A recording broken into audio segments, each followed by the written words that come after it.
নিজৰ ব্যক্তিত্ব কেনেকৈ শক্তিশালী কৰিব কেইটামান টিপছ।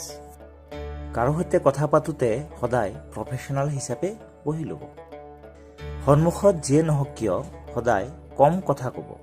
মনোবিজ্ঞান মতে কমকৈ কথা কোৱা মানুহৰ ব্যক্তিত্ব অধিক আকৰ্ষণীয় হয়। গতিকে সদায় প্ৰয়োজনতহে কথা ক'ব। সকলোকে সন্মান দি কথা পাতক, তেওঁ যি স্তৰৰে নহওক কিয়। আপোনাৰ ক'ৰবাত যদি অধিক কথা কোৱাৰ প্ৰয়োজন হৈছে, তাত কমিউনিকেশ্যন স্কিলৰ ব্যৱহাৰ কৰক। কাৰণ এই স্কিলৰ দ্বাৰাই পুলিচৰ পৰা নেতালৈ সকলোকে আকৰ্ষিত কৰিব পাৰি।